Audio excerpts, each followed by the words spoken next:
please, we're getting ready to start. 2 minutes late, so good. Before we begin our meeting tonight, we're going to do something a little differently than we have in the past. As you know, we had a newly elected commissioner for precinct for District 8. And before we begin our meeting tonight, we're going to have his swearing in. So at this time, I'll turn this over to our county clerk, Teresa McFadden. If Mr. Dr. Keel will come forward, we'll have him officially sworn in, and then he can take his seat. So Dr. Keel, if you come forward, and we'll let Teresa swear you in. And I appreciate the public meeting today. We'll sit up there meeting, so anyway, Dr. Keel, thank you for your willingness to serve.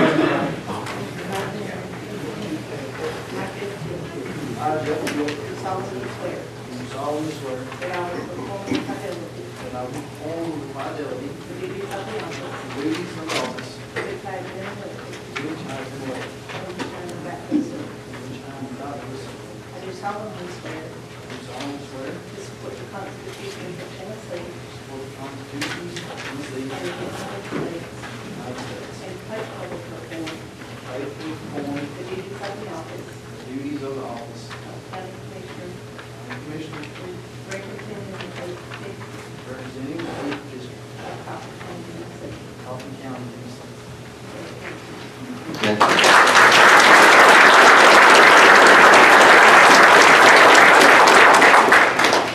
Thank you, Dr. Keel, for your willingness to serve, and in a moment, now that we'll let you see it. You want to start now? Commissioner, okay, Keel, go ahead. I'm sorry, yeah, go ahead and have a seat. Yeah, I'm gonna grab my water. Okay, and we'll get you a nameplate here now that you officially. Thank you for willingness to serve. And I would like to mention to notify the public that Greg Perry, as you know, was elected for judge here.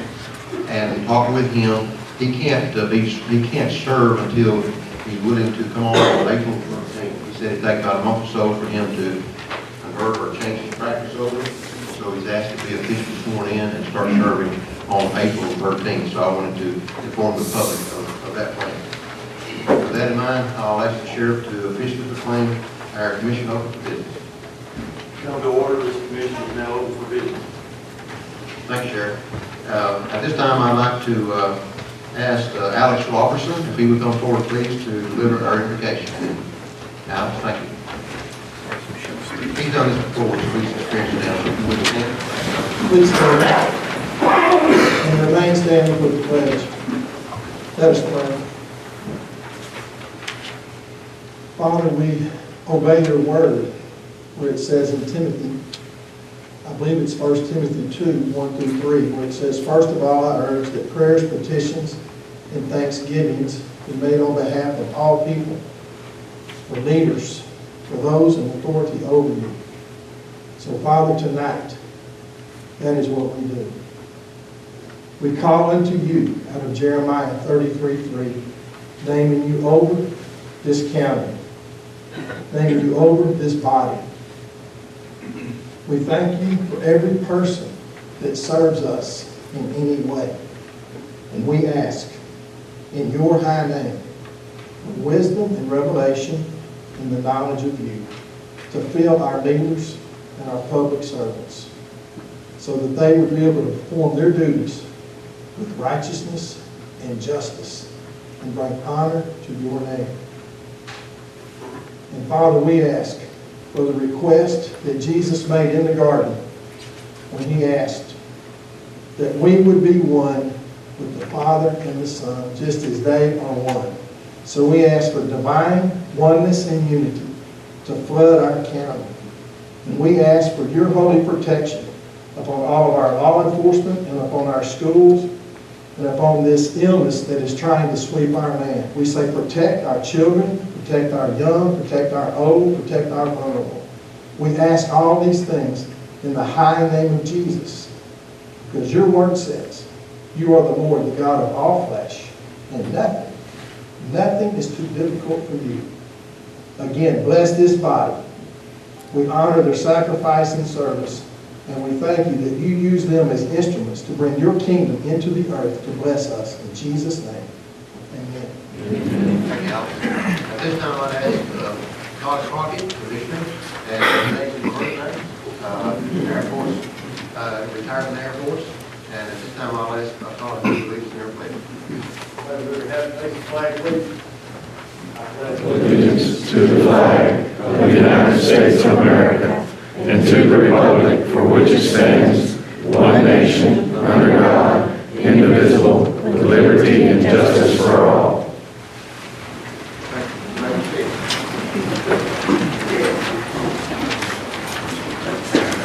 Before I proceed with our agenda, I wanted to make a couple of announcements. Number one, I wanted to mention that in consultation with Mr. Allen, our EMA and Homeland Security Director, a couple weeks ago, I talked to him about, I feel like we need, going into our tornado season and whatever before this coronavirus, especially going up to us, that we have a meeting. We're going to have a disaster preparedness workshop here in this room on March the 17th. We first started talking about doing that, and that will be for all department heads, elected officials. We have health department officials coming. We invited our school systems, first, whatever. We're going to have hopefully a full house here. With that in mind, we wanted to have a disaster preparedness workshop.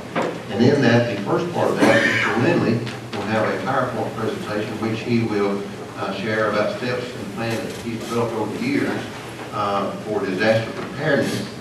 And then the second part of that will be an update on the coronavirus, and that's changing seemingly by the minute. With Alan Hogg on that, he's got a workshop this Friday afternoon that he's prepared, another workshop to attend on this Friday at 2 o'clock. But the third part of that exercise will be a tabletop exercise, and that's going to be interesting. And in that, the attendees will divide up into small groups or whatever, and we'll have a tabletop exercise. And I'm not going to tell you the drill or the reason for the exercise. I'll keep you in suspense on that until we meet on Friday regarding that. So, but a Corona task force, virus task force has been created, and we'll keep you posted, keep the public posted as we go forward with that. But I wanted to share that with you. So that is this on Thursday, or the 17th, for our department heads, all department heads all in there, and elected officials, and commissioners, and whoever. We hope to have a good turnout that day as we talk about preparedness and coronavirus, and then have our tabletop exercise. So that starts at 9 o'clock on the 17th. And we're back up to 10 to 9, so we'll be going 2.5, 3, whatever, how long it takes. So it's going to be an interesting day that day. But anyway, and then secondly, I wanted to share with you, as you well know, we moved our public comments section on our agenda from where it used to be up until after the approving of the agenda. And let me share with you some ground rules we have on that. We will have a session for opening it up for a public comment in a while. We had a sign-in sheet, and that was limited to 10 people. And we have, Rosemary has the sheet, and she would call off the names later on to confirm that with your address. And the ground rules on that are that we have 20 minutes in total, 10 people speaking for a maximum of 2 minutes per person, okay? And I've asked my executive assistant, when you've got 10 seconds left, she's going to something out like raise your hand or whatever, 10 seconds. So after that, you've got 10 seconds on that, and I'm asking everyone during that discussion, I'm asking the public and all to be, speak with civility and respect as we go forward. So, and I appreciate the public feedback, and I've got a good turnout, and I appreciate your time. So I just want to give you the ground rules on that. We'll sit like 10 seconds, 10 speakers, 2 minutes per person, and Rosemary later on will call you up in order when we get to that point and let you come forward. And you would approach the microphone there and speak there, and we'll go from there. And with that in mind, we'll now have a roll call. So if you would check in, please. Everyone present? Thank you. Okay. Next on the agenda, I've got 2 additions now to add to the agenda. Something came up like this evening. Came up I'm putting on. We found out in going through this again today that in item 10B in the resolution, on the resolution itself, as you know, the legislative committee was up 2 or 3 weeks ago when we had that here, taking out the word sanctuary. Okay? Checking that through, I did not remove the word sanctuary in the language on there. On your agenda, Item 10B, Resolution 2020-07, that's in their second amendment, county. It should be county, so I'm asking we strike out the word sanctuary to be consistent with the resolution that you have in front of you. That will be one agenda change. And the second will be under item 9B, other.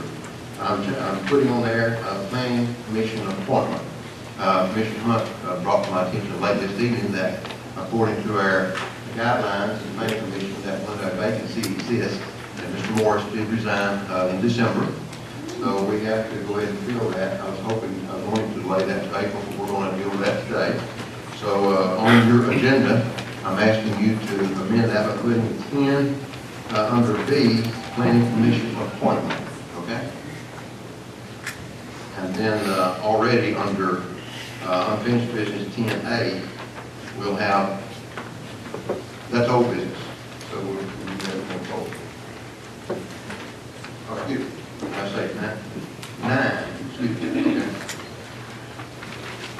So under 9B will be planning commission appointment, okay? And then 10 will be unfinished business. Okay, so I ask for approval of that agenda as amended. I have a motion by Dennis, second by Todd Crockett. Discussion? Discussion? There being none, let's vote please on. Yeah, I'm sorry, I should have pushed the buttons. Yeah, I had to make the motion. Okay. The public, before you start speaking, I wanted you to know, we approved the agenda, but there's the word sanctuary that we struck from the agenda can be added back. When we do address the resolution by amendment, it can be added back. I just want to mention that. Thank you, Dennis. So thank you for that clarification. At this time, we have a vote on the amended agenda, please. Let's vote, please. Commissioner Development. I'm sorry, there wasn't anywhere for me to push here. On the agenda that I have in front of me, 9 says unfinished business, A, planning commission appointments, and you've just made B, planning commission appointments. So, The B, excuse me, is under 9. There's 2 appointments that was business that was carried over, transferred down to 4. That's under unfinished business. 10, excuse me, 9. There's 2 number 9s.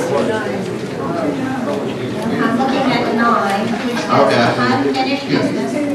Yeah, that's the 2 that was deferred from January. And in 9B, it will be a planning commission appointment to take the place of Mr. Morris that resigned.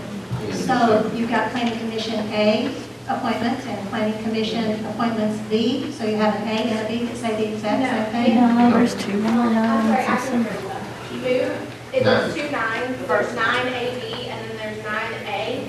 Move the unfinished business of 9 and then where it says A, planning commission appointment, move that to other under 9B. Right. So we're technically taking that out. So 9 actually was election appointments and confirmation. Yes. 9C for that other one. So we got hung up on the 9. Anyway, yeah, so we have 3 appointments, 2 carried over that will be under unfinished business. Planning commission appointments, and then the other ones will be under 9. Okay. Thanks for that clarification. Okay, any other discussion? Let's vote, please.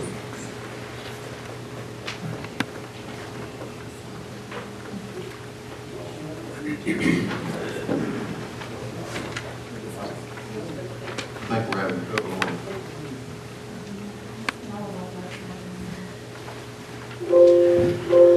Technology is great when it works. Use the Old-fashioned free.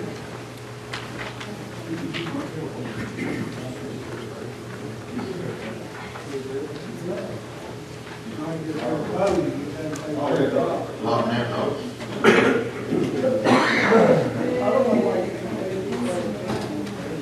Got it up.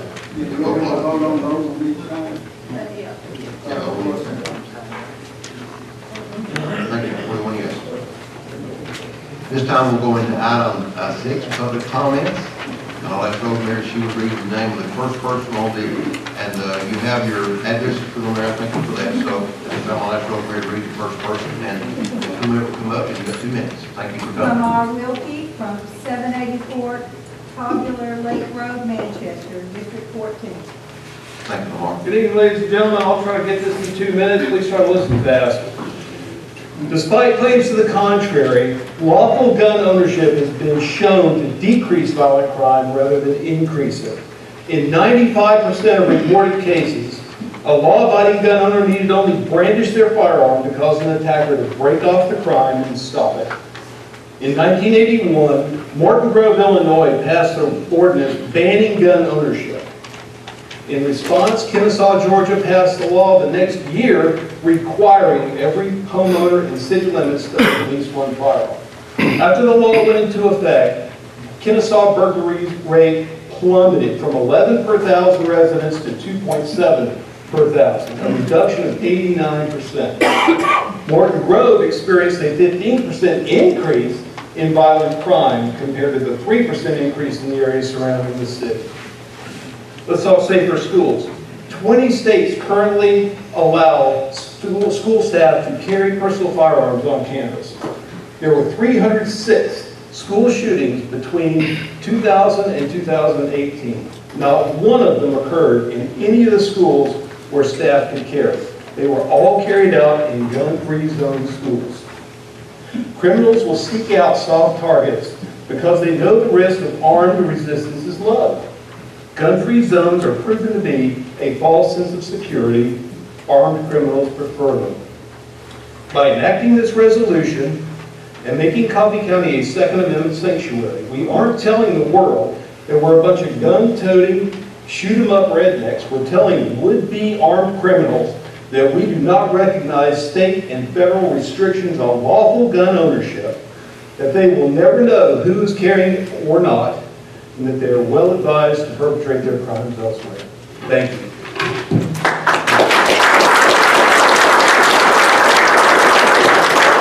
I would mention that to comment on public comments must be restricted to the items on the agenda. Richard Brooks from Mixer Lane in Manchester, also District 14.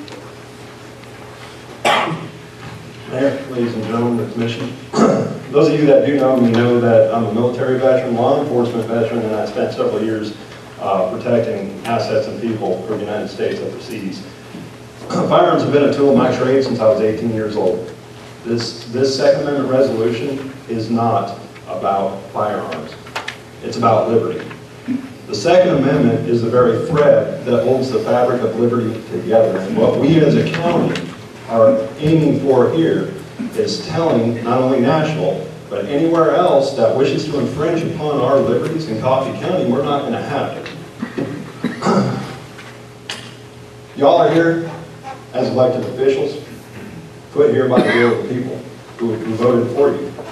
Mr. Keel just got sworn in, took an oath to uphold not only the Tennessee Constitution, but the Constitution of the United States. 22 counties in our great state have adopted a resolution similar to what we have tonight. Those 22 counties adopted that resolution with the word sanctuary in it. I feel personally, the authors of the resolution feel, and most of these people in the audience feel, that word needs to be added back in at the will of the people. So, when you all vote tonight, and don't anybody take this as a threat, your votes are up here on these screens. This is your constituency. We will take note of who votes against this resolution tonight. That's all I got.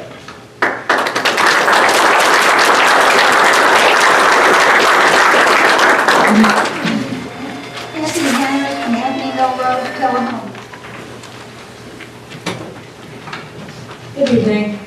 As retired police officer from New York and a former U.S. Department of Homeland Security subcontractor, I wanted to just say that the resolution to reject refugees in Coffee County is not anti-refugee or anti-Christian, as many want you to be shamed into believing, but rather it is a clear message to our Governor Lee that his blanket consent goes against our own General Assembly's 10th Amendment lawsuit and is a forced mandate that we pay for a federal program.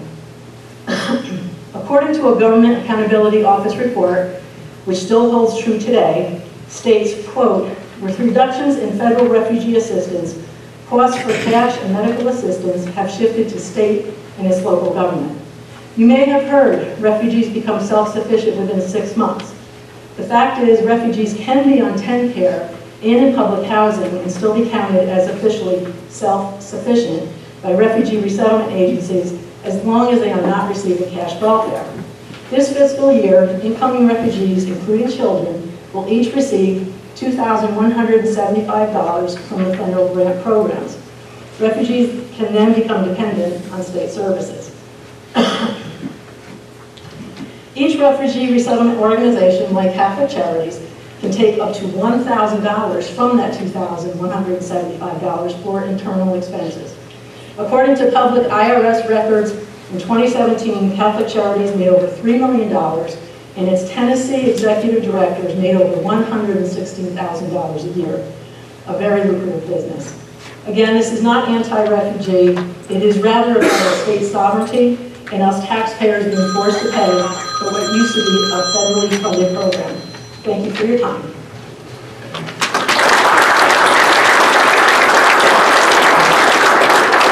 Christy Jernigan from 303 Tom Johnson Road, Morrison County. Good evening, Mayor. Good evening, Sheriff, and all commissioners here. I just want to leave you some questions that you need to be asking yourself as you discuss refugee resettlement, because I know you all have done your work diligently and have studied everything there is in accordance to what you need to be voting on. Question number 1, do we have a office set up to be able to meet with refugee resettlement programs, because that is a law that we would have to abide by. Second of all, we're talking about if that office is implemented, who would be in it? So we're not talking about just accepting refugees, we're talking about a structure being set up. And maybe even the commissioners would have that duty if that was to be established. Also, we would have to have more than just Spanish translators. We would have to have people come in and be on the payroll of being able to, there's many, many different languages of the refugees that are being put in Tennessee. So those are questions for Coffee County. Do we have the money available to help these refugees by obeying the law, by letting them come in and settle, but we have to meet with them quarterly. That is the law that would have to be abided by. So with that, I trust your judgment. I know you all are doing your very best to stay on top of all this, and thank you so much.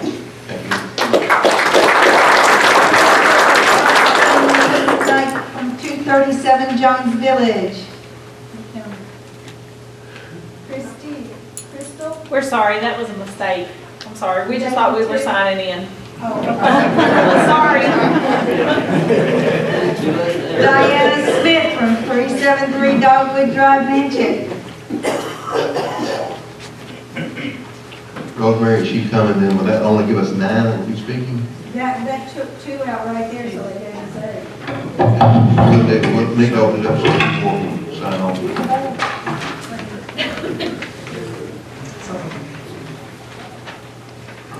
I'd like to thank the county mayor and the board of commissioners for the opportunity to address you all this evening. My name is Diana Smith. I'm a 3-year resident of Coffee County, so I'm a relative newcomer. My comments this evening are in regard to the resolution rejecting relocation of refugees in Coffee County.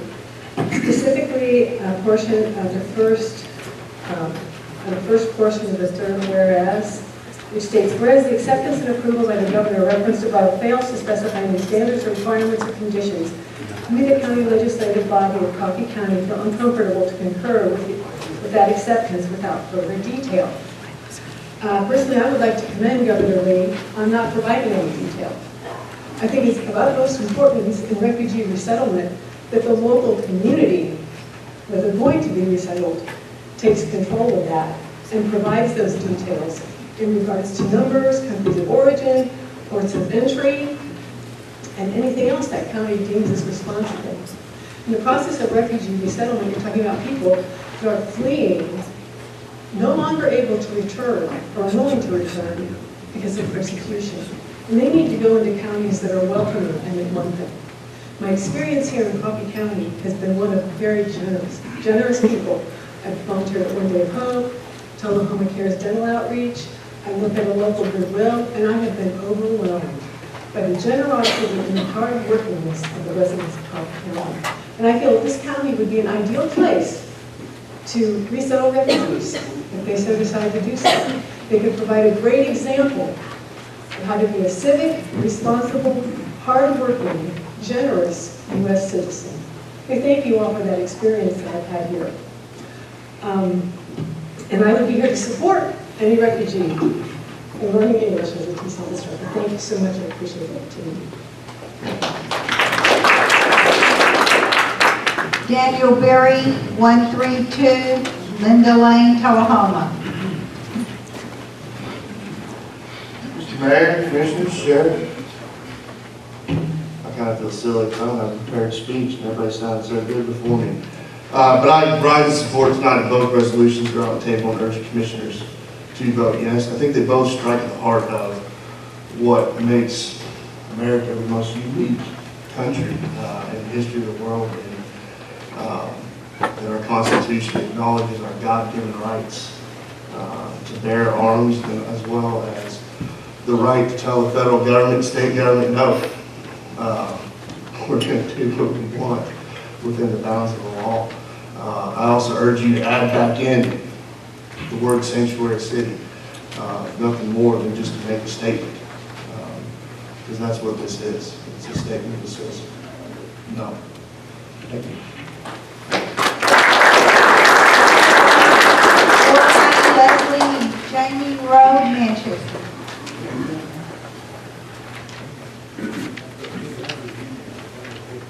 I want to congratulate Jeff Keel again for his victory, and I have no doubt in my mind he's going to do a great job. The people in District 8 are going to hold him responsible for everything. I live next door to him, so I'll be checking on him often. I want to thank the commissioners that supported Jeff and commissioners that supported myself.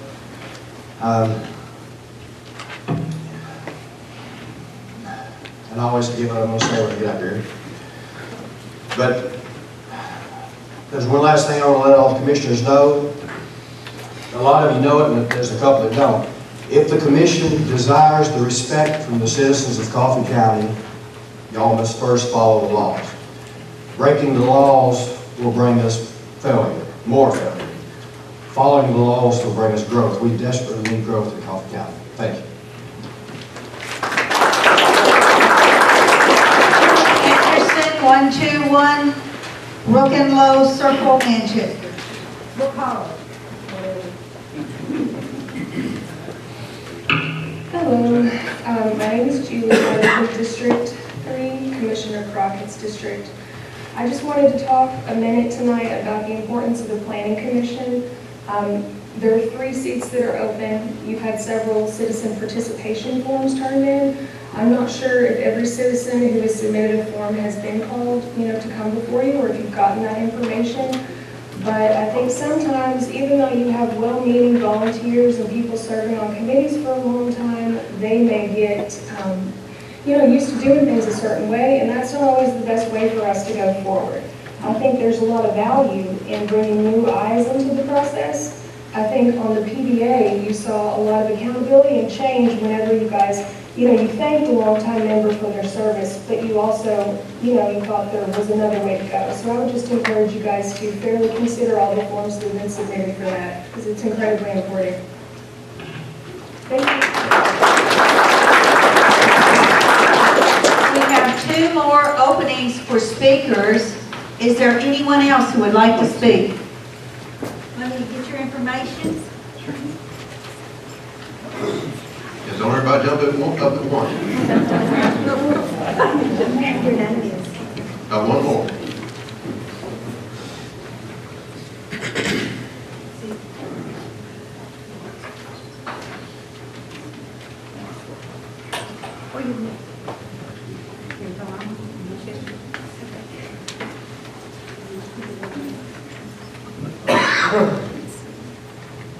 Chuck Creasy from 41 Duncan Street in Manchester.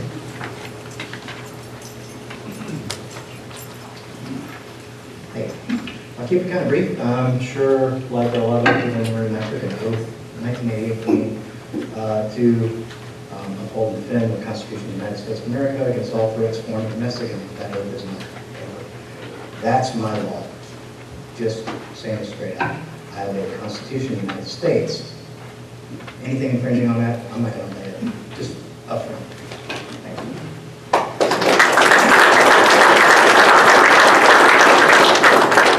you. We can have one more speaker. Is there anyone else? Anyone else?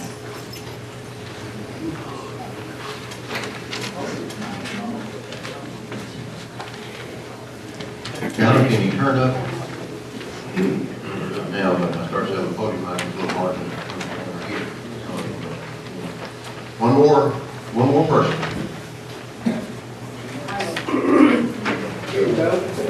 Can I just say it from here? Now, if you would sign in and put your name and address there. You have for to the do record. the full thing. Name or address. You can call me here. Yes, ma'am. Okay.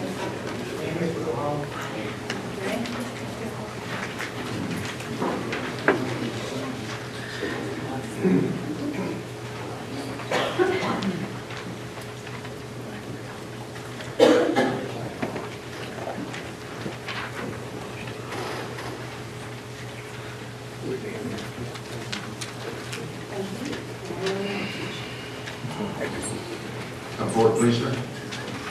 Mr. Jim Jones, 815 Pea Ridge, Manchester.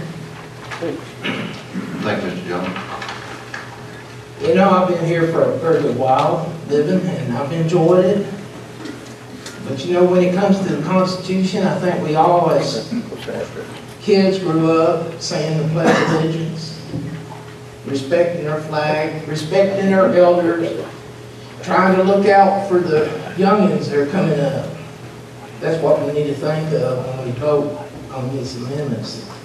Is who is it for? It's for our children, amen?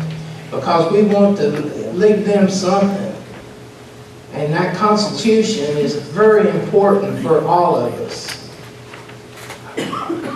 If Thomas Jefferson made a statement that says the Second Amendment needs to be chained to the Constitution because it protects all of the Constitution.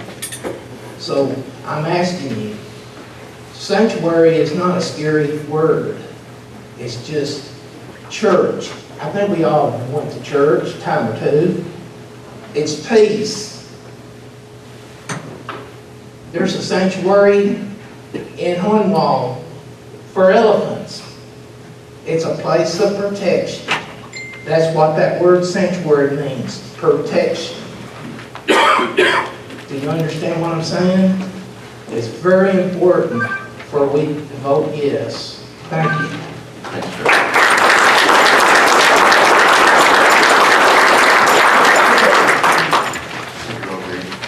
Thank all of you for taking the time and having the concern to come and stand before this body and express your thoughts this morning or this afternoon, so we thank you.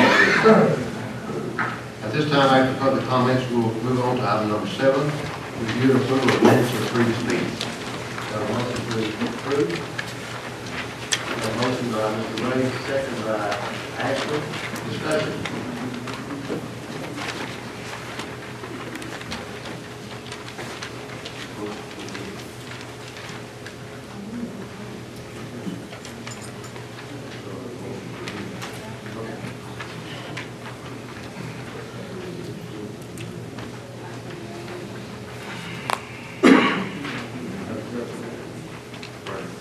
We had a second. We already had a motion and a second.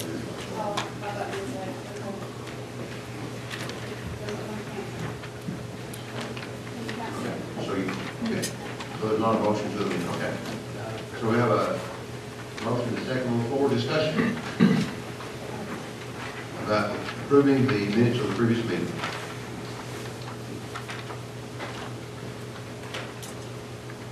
There being no discussion, let's vote please.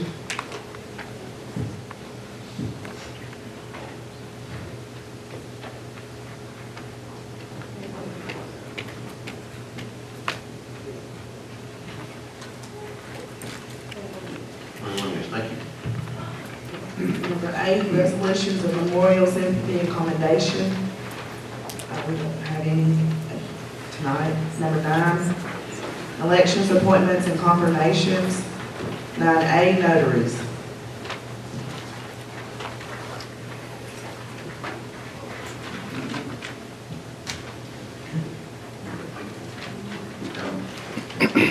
Motion by Ashley, second by Helen. Discussion?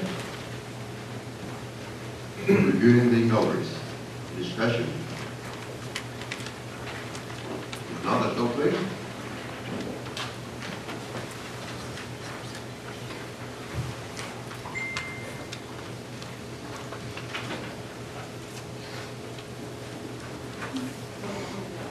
Yes, thank you.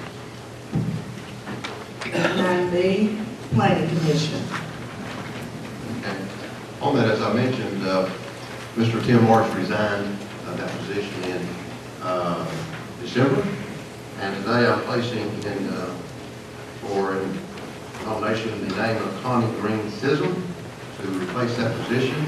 I sort of had the honor of serving on the BZA with Ms. Green several years ago, and I reviewed these applications. We had about 8 or so applications. And this is the final decision. I just made the final decision on that. We had some good applications, and I appreciate all of them there. We had one person that was on the planning commission with our cities and whatever, and just a lot of good applications. This was a tough decision, and I appreciate you bringing these citizen participation forms to me. But anyway, I'm placing her name in for consideration. And I serving with her. She seemed to be level-headed, interactive in the past, and still serving on the BPA as not out right now. So, okay, on that, but she has served the board, and Mr. Johnson, I appointed him to make her replacement. She's been willing to be there as associate. So with that in mind, she would like to see growth in our urban and rural community, to be level-headed in decision-making for the county, and to do what is right. She's serving currently on the BCA board, and she's also a representative of the West Warren Viola Water Board in Morrison. And so I'm placing her name in for you to consider. I have a motion. A motion by Ms. Cunningham, second by Ms. Crabtree. Discussion. Chair recognizes Ms. Bellis. Who were the other applications that you had there? And can we have the names of those? Yes. Because I'm not familiar with Ms. Sism, so I don't really know about she's her served- qualifications. Yeah, she's been a lifelong resident of the New Union area, and her family had the Green store, grocery store there for many years. So the family is well respected and well known in that area. Miss Lanisa Blair had a very impressive application here and whatever, and she would like to be involved in decisions that affect our county, and believes her experience would best be utilized serving on the planning commission. Really good presentation. Mr. Alan Howard, who served on the planning commission before, and he is a developer and farmer, and that was a tough one. I really considered him on that because he's had first-hand experience. Okay, and Ms. Cheryl Swan. Cheryl had been serving on the city planning commission before, and that was a strong, gave her a lot of consideration too on that, and she's been in training courses and whatever for planning commission membership and so on, so that was a good one to consider. Mr. Tim Brown, he wrote down, because I have experience in education for the job, and I appreciate his consideration and willingness to serve. Mr. John Jones, and farmer, and on Old Airport Road in the Hillsborough area, and he wants to serve to help people in this county. So those are the citizen participation form that we had expressed in that. So are we replacing 3 seats or 1 seat? Because you only We're mentioned, placing that one here as a new position, but the other 2 I'll get to those in the old unfinished business. That'd be under 10.3. But those are the names that we reviewed, and there was tough consideration on those. Anyway, we're going to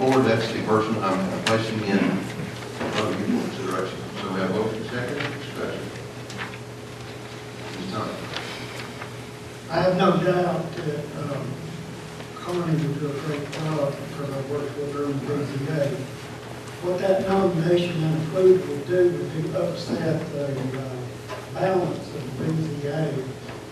By statute, she's already serving as the associate member.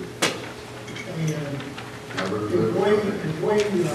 we approve her for now to go to the planning commission, I would think it'd be incumbent upon us to go ahead and appoint her replacement if she's would officially resign from the BZA.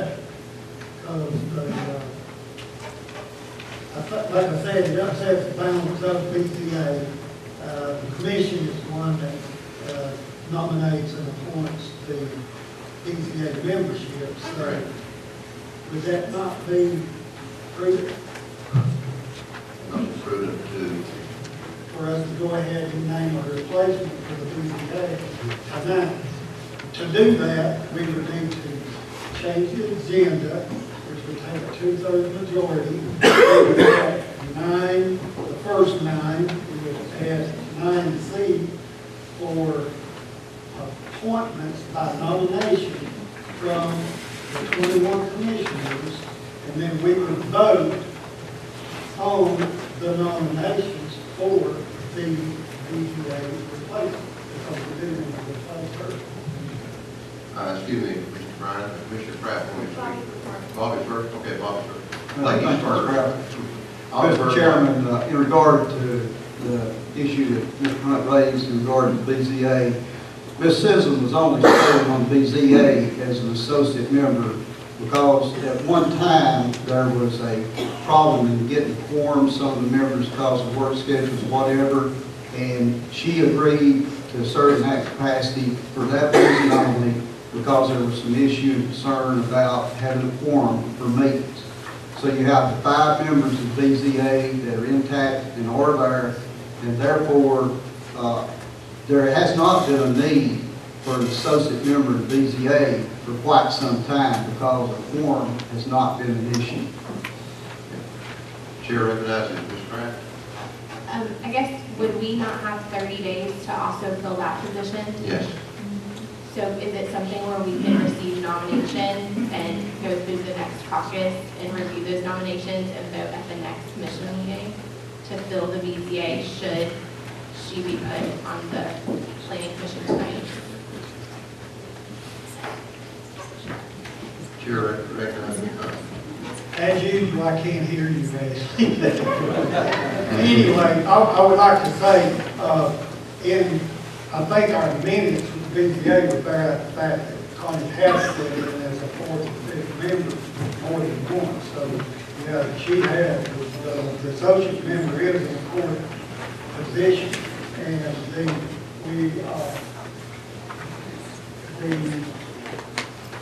I just don't feel she could have both positions.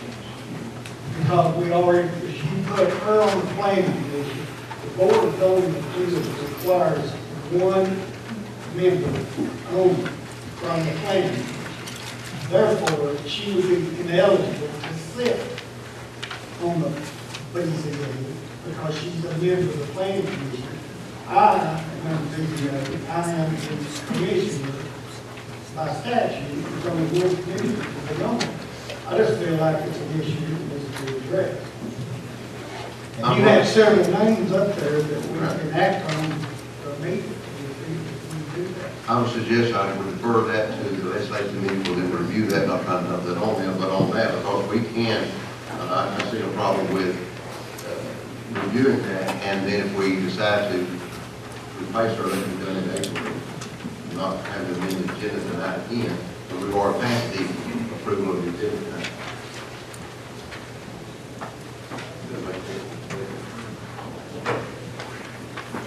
I understand. Well, I think the first thing would have to happen, of course, 1, she's got to be elected, and then 2, she has to resign. And so I think from standpoint of parliamentary procedure, I think it would be best if she's resigned before this body took action.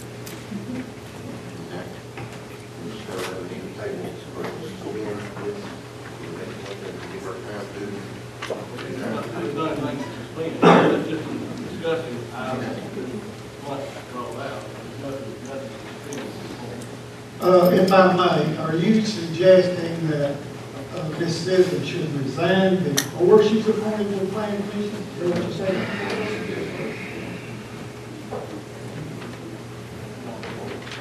Is she present for us to ask? I don't think she's here.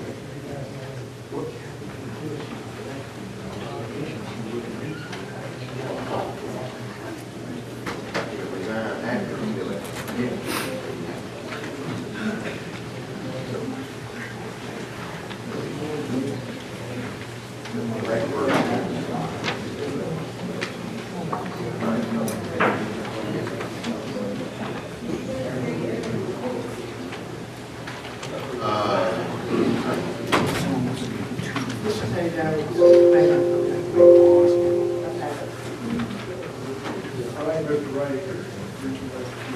I didn't see him. Say again, you want to speak? I'd like to. Okay, I didn't see you on here. I'd like to make a motion to table this until our next meeting. Postpone. Postpone, sorry, wrong term. Postpone the election. The appointment. The Nomination. appointment, but, well, I've. That way she can get her ducks in a row, and we can get our ducks in a row, and all have ducks.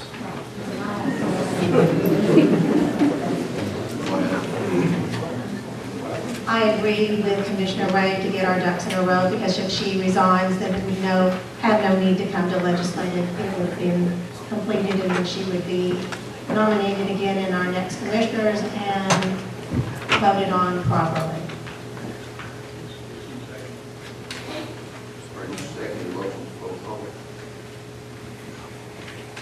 Yes, I'm seconding his motion to postpone until the next meeting.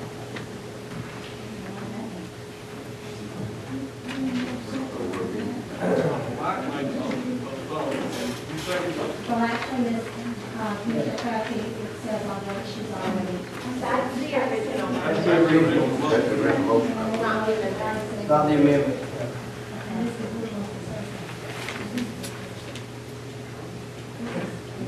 So then I'm seconding the amended. So you're seconding it?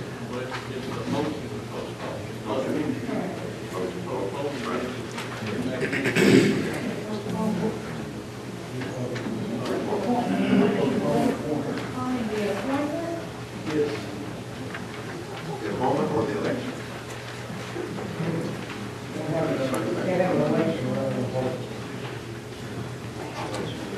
That's the first time I asked you to appoint. Mr. Wright, if I understand your motion, the item on the floor, the mayor has made a nomination. And there's been a motion and a second to accept that nomination. Mr. Ray has made the motion to postpone that till the next meeting, and Ms. Helen has seconded it. So the item to be dealt with right now is the motion to postpone. If it passes, then that item will be put off to April meeting. If it fails, then it can be opened back up for discussion. We have a discussion on the amendment. I just have a question. Aren't we under a deadline for this appointment? Are we gonna miss it if we put it off to the next commission meeting? Doesn't this need to be done tonight then?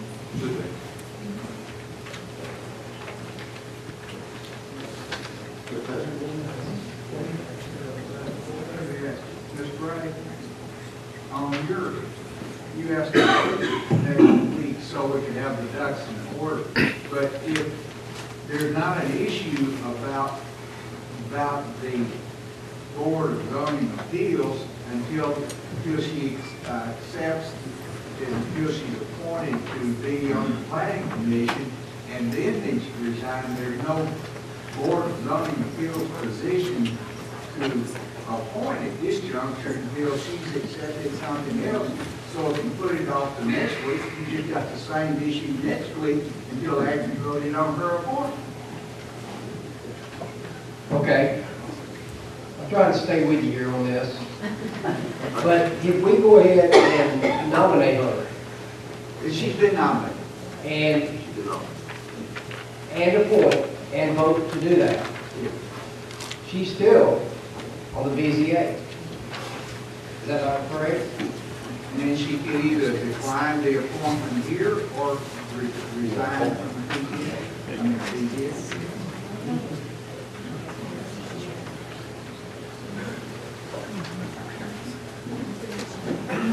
I can understand that. I wish we would have maybe had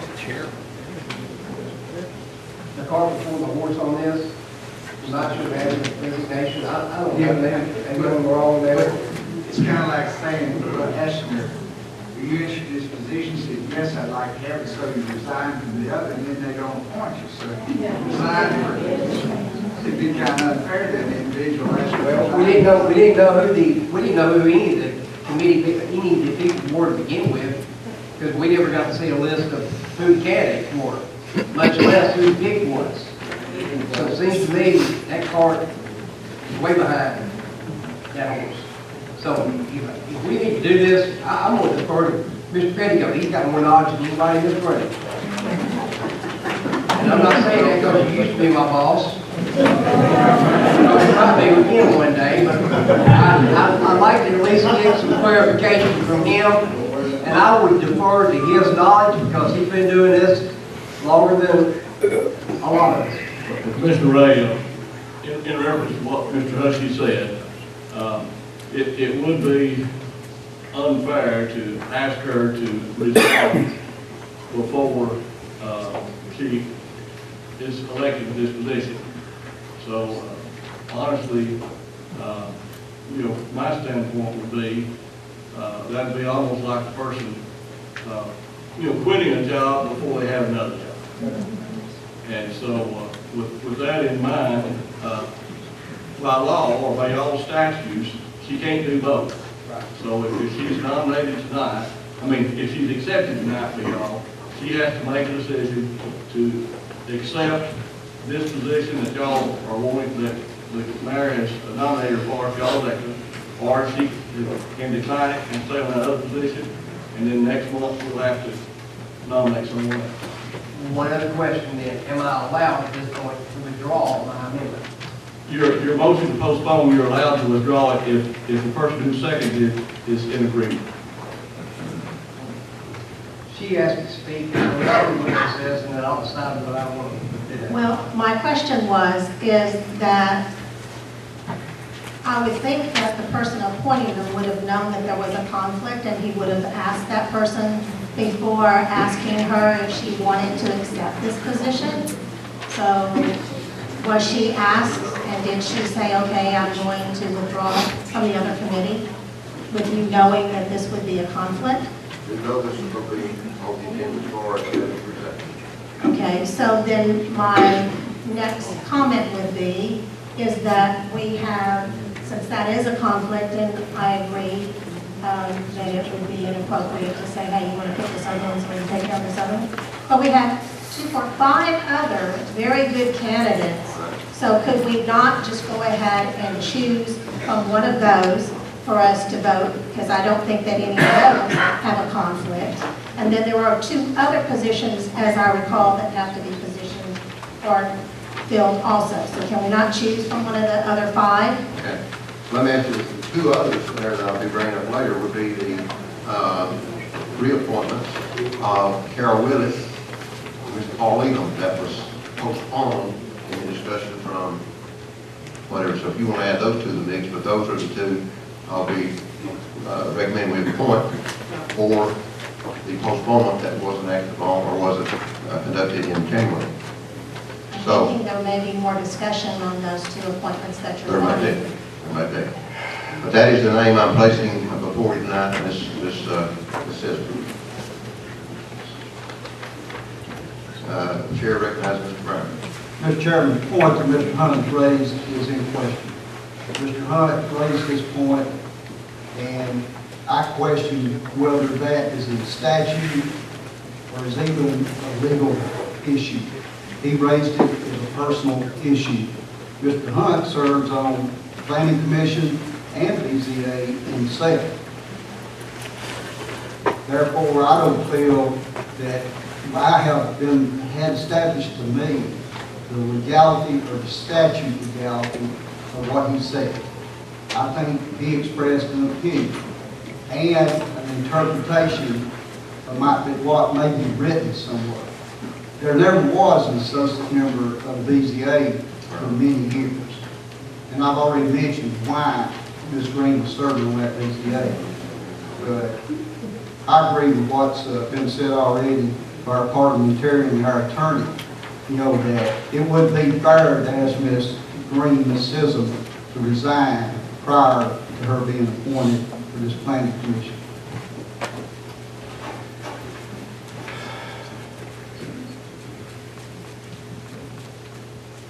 Mr. Seaver. Mrs., you speak again? I didn't know I pushed it again, but can we make a nomination? All right, so I'll come back to you. So that was going to be my comment, is this, as I understand it, is the mayor's appointment. Yes. That we ratify. Right. The mayor has made a nomination. If you don't like the nomination, I suggest you vote against it. If you don't care and you like it, let's vote for it. Right. She'll either accept it or she won't. We'll be in a better position next month than we are if we don't do anything. So I would like to encourage us to vote. I agree. Mark? Well, in line with just what Mr. Seaman just said, it is the mayor's appointment. If you don't like it, you don't vote for it, you know, and, you know, all this discussion and then throwing up other names, it's his appointment. We vote on it whether we like it or not, and we go on from there. But it needs to be, we need to vote on it tonight because, as Mr. Hunt so aptly pointed out, we need to vote on it tonight. So that's what we need to do. We don't need to go down other rabbit trails that we did last month. We just need to vote and stop all the diversion. Chair recognizes Ms. Donovan. Is it my turn? Yeah, you're now finally number one. And we'll wrap this up here in a few minutes. I'll recognize Mrs. Ford after I would that. have liked for this to be a lot quicker. Okay, for everybody that don't know, for the audience, our zoning and planning encroach upon our personal freedoms far more than the Second Amendment sanctuary resolution that we're fixing to address pretty soon, I hope. This is a resolution, it's a book. It dictates what the Planning Commission and the BZA do. It dictates how they are made up. It dictates, by Tennessee statute, who confirms the members. This is not an appointment. The word appointment is not in the paragraph. Before, this is section 8.070, membership of the Planning Commission. Before a member can be designated to be on the Planning Commission, she must first be nominated, not appointed, in writing by the county mayor. The nominations, that's plural, for newly created or vacant positions on the Planning Commission must be received within 30 days after the position becomes available. That's why this one is important. The 30 days has expired probably 60 days ago. All right, so we're in conflict with our own zoning resolution by not having filled this position. Members are chosen by the county mayor subject to the approval of the county board of commissioners. Then it goes on to say the chairmanship of the planning commission is voted on by the members of the planning commission. Correct. Okay, 8.060, Commissioner Brown. Board of Zoning Appeals. The County Board of Commissioners, not the mayor, shall maintain a board of zoning appeals consisting of 3 to 5 members. We have chosen by resolution to go with 5 members plus an associate member that fills in as a full member when there is an absence. The majority shall be residents of the territory and who shall be appointed for terms of such length that so the term of one member shall expire each year. We've actually got 3 members expiring this year. Now, I gotta get to the enforcement section where it says the makeup of the board requires 1 commissioner, 1 planning commission member, and 1 must be a full-time farmer. Now, that's what our resolution says. While I'm at it, really, guys, I hate to spend this much time, but it's really important that you guys, if anybody hasn't built a new house lately, they don't know the misery that you go through coming before the BZA and the Planning Commission and the money you have to spend to be there. This membership is 21 chairs, 21. The majority of this full commission, like all the resolution we're going to vote on tonight, takes 11 votes. If 19 of us show up as a quorum, it takes 11. If 11 of us show up, every one of us have to vote the same. That means you and 10 other people have to agree on it. Then, if 10 people showed up here tonight, the mayor says, I'm sorry, people, we have to go home. We cannot conduct business. I want to use a little visual effect here if I can. These little red cups represent the Planning Commission, which is a 7-member body. 7 members. 4 of those members show up. That is a quorum. It takes 3 of those members to pass anything that you have before the Planning Commission, which might be your plats, your site plan, or whatever. Now, let's move on to the BZA. The importance of the BZA is that anything that the Planning Commissioner or the Zoning Enforcement Officer, you feel like you have been done wrong, you have recourse to the Planning Commission. I'm sorry, the Board of Zoning Appeals. That is 5 members. There is an associate member. If there's a member missing, that becomes a full member. Okay, if 3 members show up, that is a quorum. The quorum now to pass for them to give you permission to build your house where you want it.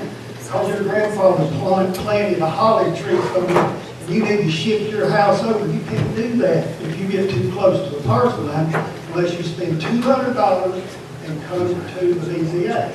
These 3 members deliberate. 2 of them make that decision. See the difference here? The importance of BZA and planning. It takes 11 people in here that really makes no decisions on your personal everyday life. The Board of Zoning Appeals and the Planning Commission makes huge decisions on your everyday life. And that's why everyone should take this membership and the people who serve on it seriously. The people that serve on it should take their membership seriously. There's 1 commissioner, there's 21 commissioners in here. Think about this, 11 of us are brand new. What does that represent? That represents the frustration of the electorate or the frustration of a few incumbent commissioners, or maybe a combination of both. But see how the commission makes up a full representation of our community? There's only 2 commissioners sitting in here right now that have served more than 2 full terms. We regularly rotate this membership. The people in this county are constantly wanting some change, wanting some improvements, wanting something done. They're changing here. But our planning commission, according to some of our architects, our civil engineers, and all of that, their comments when they leave our little meetings are these appointments for life? Because nobody leaves the planning commission unless you die or you resign. That's my experience. So, having said all of that, I feel like it's time that this body, since it does represent the taxpayers of this county, we look at some improvements and some changes. And I feel like The planning commission and the BZA are long overdue. Thank you.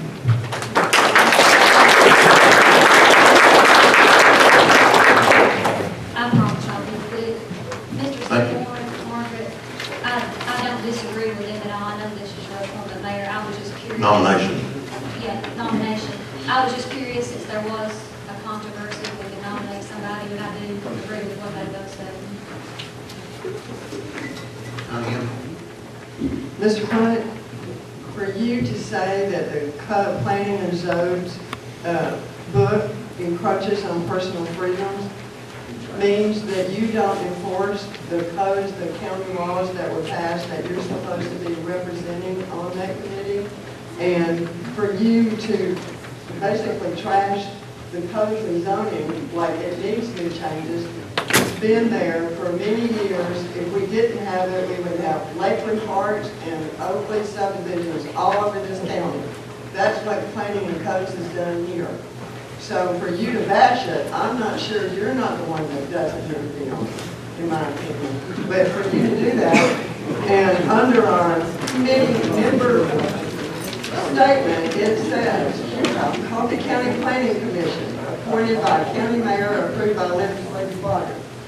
Board of Zoning Appeals, appointed by county mayor, approved by legislative body. That's what it says here. So to go through all the rigmarole that you just went through, to try to convince people that we need to change anything, we have protected people, their homes are standing when their mortgages end. Before zoning and codes, that was not the issue. Plenty of houses were ill-built. It was that zoning and planning was set up to protect the consumers. All these people out there that are building houses. And for you to bash that, it means that you're not representing this, so we need to vote and get on with it and not divert. Thank you. Chair recognizes Mr. Ray, and we're going to vote in a moment. I want to go back to the original thing that I jumped in on. Do I need to withdraw my amendment? Again, you have that right, but it does, for you to be able to withdraw it, it does require the person who seconded it to agree with you withdrawing. I would like to withdraw. So you're withdrawing. Yes. Mr. Duss, are you willing to withdraw your second? I'm willing to withdraw if we can make nominations for this.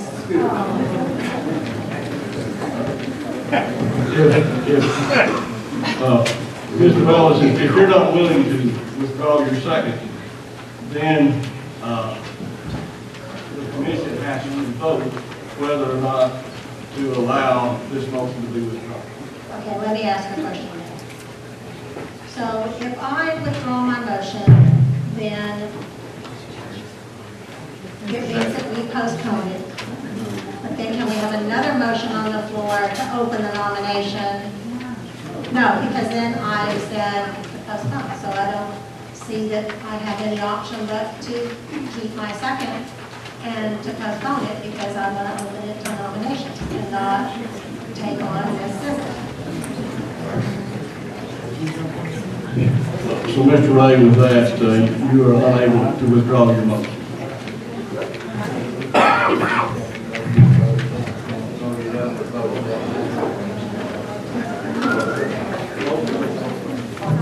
So motion on the floor is to postpone. We have a second to that. We'll close this for this, Point of order, I still need to speak because I've been named personally. I was sitting in the chair, I was not allowed one commissioner to attack another. So I think you should control this. I'm pointing out facts. I'm pointing out facts. I'm not, actually, I was going to add something. There's 21 commissioners here. The commissioner from the 5th district, I feel like works harder than any commissioner in this body.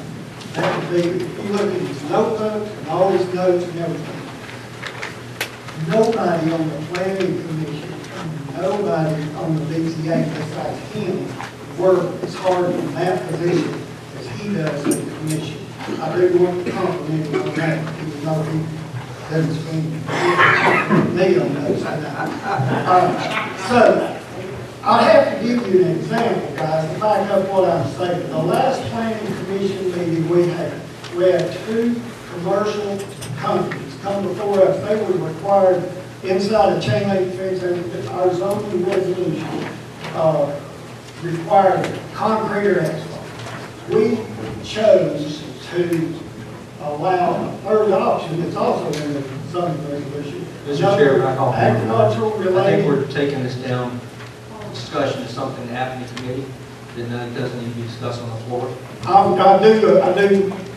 do commend you on trying to get this over with. This is absolutely. Anyway, we saved two companies close to $200,000 by a decision made by the planning commission. And they obviously text and compliments after the meeting that said that was the right thing to do.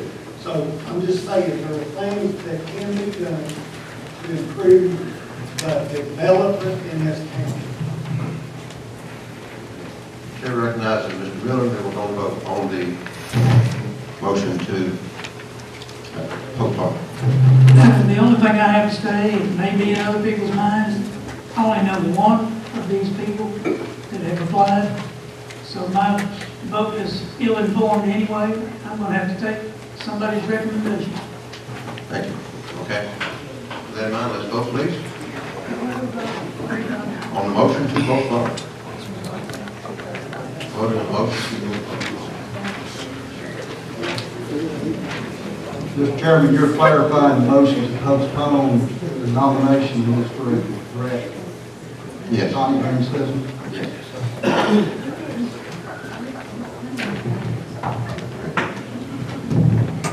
A yes vote means that this will be postponed to a later meeting. Right. A no vote means that you'll open it back up for discussion and vote on tonight. Thank you. Let's vote, please.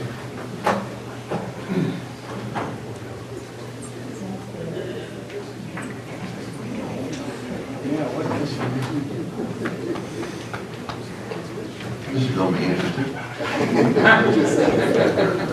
Hope to get you folks outside. Whatever. Did that, yeah. Here, you're right.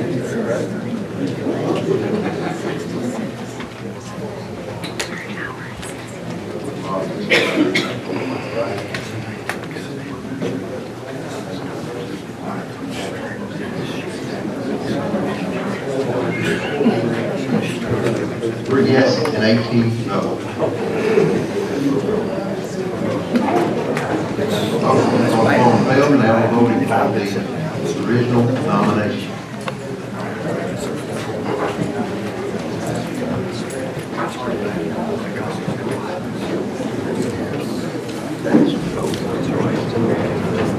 All in the back up for discussion.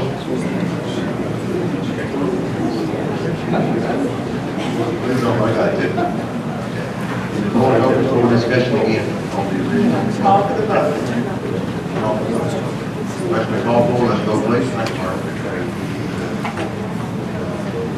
Mr. Mayor, will you clarify what the vote is? The approval of the nomination for this. Thank you.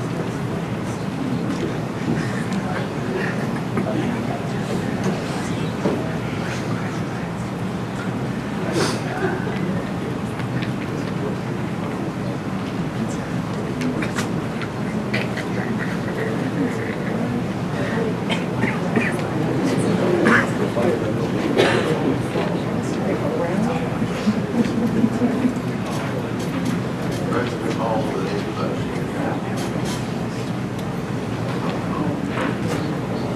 Appreciate Mr. Petticoat being here tonight. He's worked well trying to get satisfied.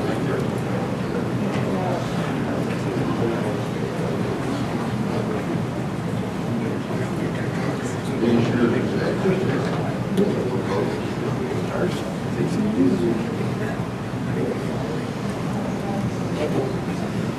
yes or no? Or yes, or no, so the motion. Motion carries.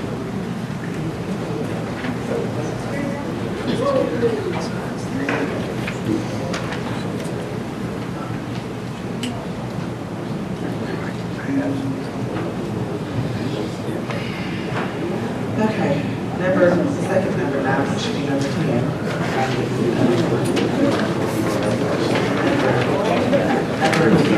Number 11, new business. Resident. Okay, number 10, unfinished business, planning commission appointments. So as you know, in January, the motion was postponed, so the motion is there and in place, and the motion was for the approval of the two people I had nominated for those two positions, Mr. Paul Elam and Mr. Carol Willis. They have served a long period of time.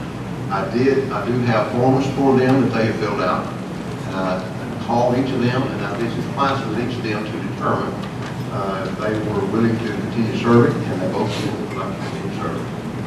So I'm placing those are on that motion on the floor, and second discussion.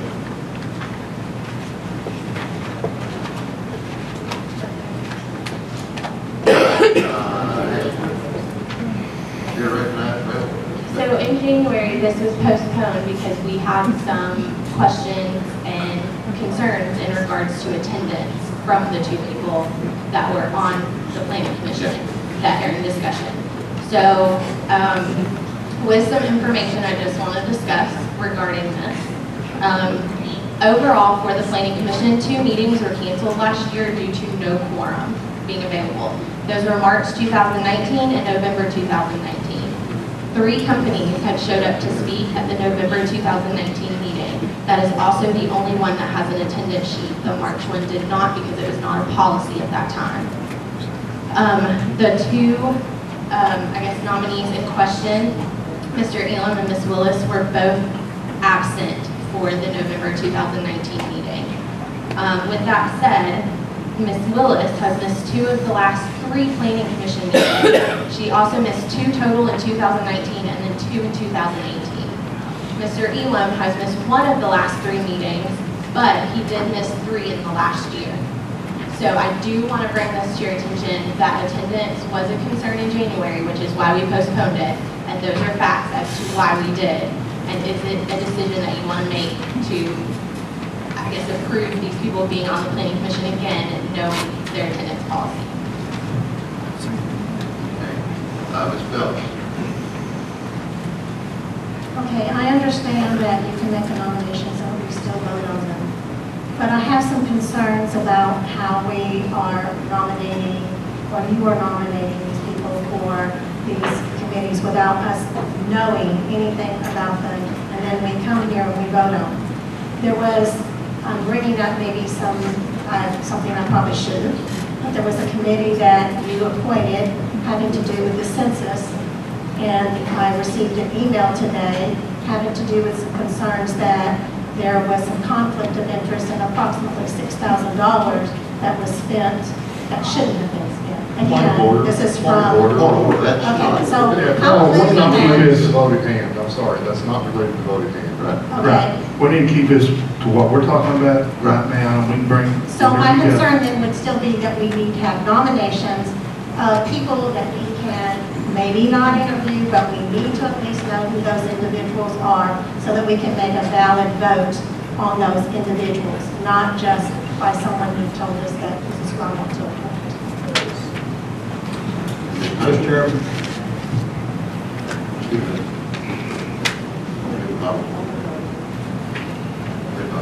Okay, what we have are citizen participation forms. We do not have applications. In Tennessee Code Annotated 56106, it says that this commission cannot interview, cannot go out and seek applications for these appointments. These are the mayor's appointments, subject to our confirmation as a county legislative body. Therefore, the mayor does not have to reveal who he is even considered. However, citizen participation boards are turned into his office, and each and every one of us know that they are, and that you can go in there and see any of them you want to, anytime you want to. And all they do is express interest in participating on a committee or in this government.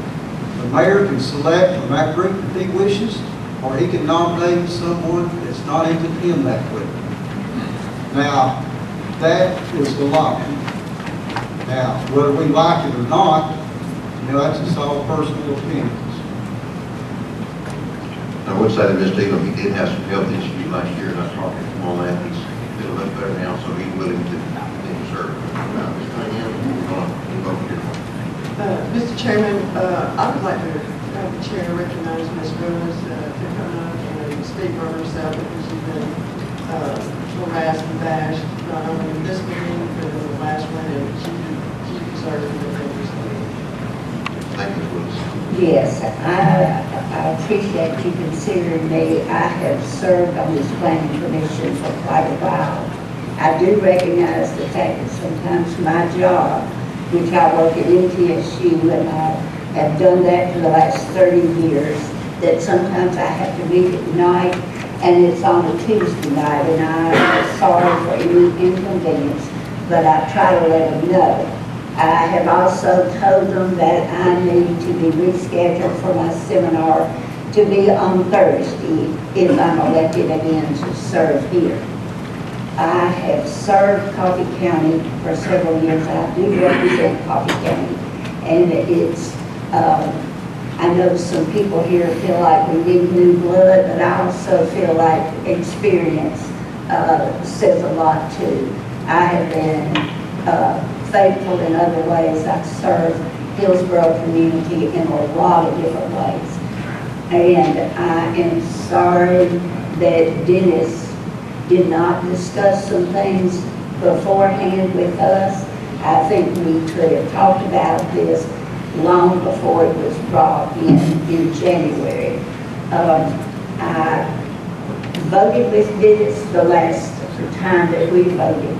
And I do see that although we do have to maintain the codes that we abide by these, this is what our job is. I can see places that need to be tweaked, and I think we will work on that together.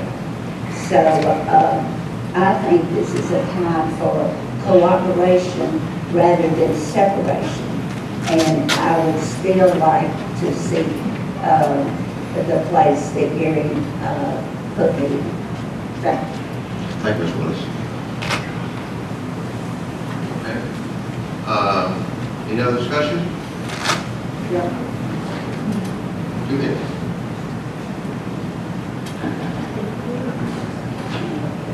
That is what we need to see in every confirmation that we approve. We need to see the individual present themselves. You remember when we were trying to fill the seat for the 8th district, and we had Mr. York, Mr. Brown, and our commissioner, Mr. Keel, had to sit and come before us and present themselves. That's how I feel like every BCA member, every planning commission member, every beer board member, every agricultural committee member, every rural, all of them should present themselves, and other cities and counties do just that. And I will say that Ms. Willis did a good job. I have no problem with her job. Her job performance whatsoever. I work with Mr. Edwards, and that's all I need to say. Ms. Donna Cole, thank you. Ms. Pope, please. The vote is.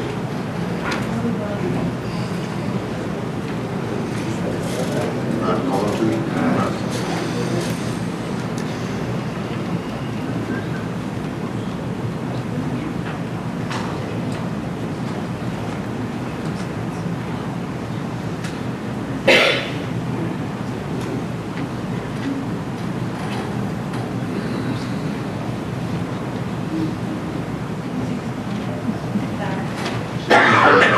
Thank you.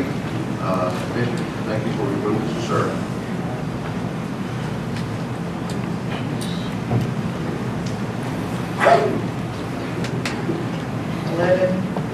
Resolution 2020-05. Resolution rejecting relocation of refugees in Coffee County. Okay, do you have a motion?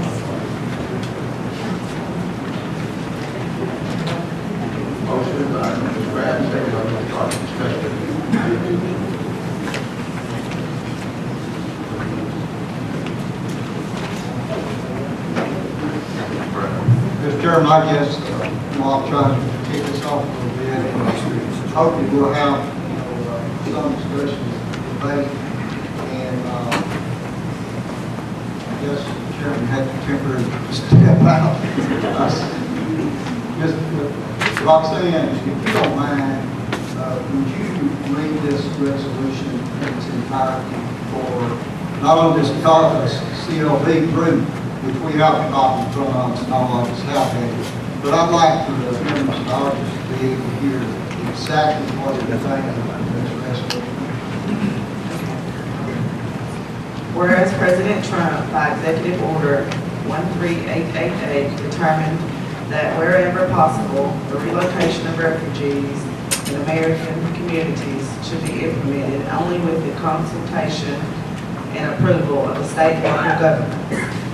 And whereas pursuant thereto, Governor Lee has by letter to Secretary Pompeo dated December 18, 2019, complimented the President for the approach and proceeded to consent to initial refugee resettlement in Tennessee per the terms of Executive Order 13888 referenced above.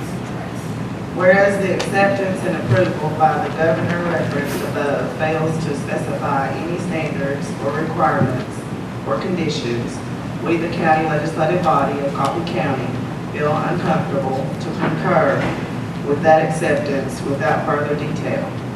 And therefore, we, the legislative body of Coffee County, go on record at this time to decline participation for Coffee County in the relocation of refugees with the right to reconsider that decision at a later time based on greater specificity provided as to the refugees involved and the circumstances that might be connected with their relocation.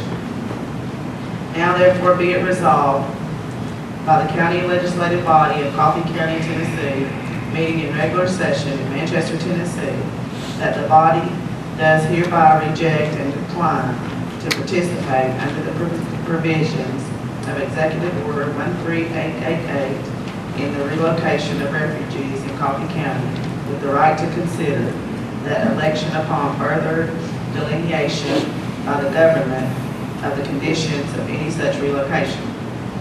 Be it further resolved that this resolution of declination of participation shall remain in full force and effect until this honorable body, by subsequent resolution or amendment, alter, change, or amend our position based on further information about any proposed relocation. It is further directed that a copy of this resolution be forwarded to the office of the governor so that Coffee County will be on record in regard to this matter. This resolution shall take effect immediately upon passage the public welfare demand. Thank you, Ms. Beth, and I appreciate that. And, Mr. Mayor, I just asked Ms. Beth to read the entire resolution. Excuse me. And I still have the floor. I'd like to make a few comments in regard to the motion. The rejection of relocation of refugees in this county, basically, with me, it comes down to a couple significant issues. One is safety for the residents and citizens of this county. And what creates an issue there with me is a lack of acceptable vetting. And in the resolution, it says a failure to have standards, requirements, and conditions, which that's the case. And if you read the executive order, which I have the executive order, and I feel every county commissioner read that thoroughly and reread it. And in it, you can begin in paragraph 2, and in that executive order, it admits there's a need for closer coordination and more clearly defined role for state and local governments. In the executive order itself, it says that there needs to be more clarification, more standards established. And therefore, the safety of our citizens could be an issue here. There is a significant issue in vetting refugees. As far as background records, as far as multiple names. We had someone who was retired from Homeland Security that revealed some of those issues to us in legislative meeting.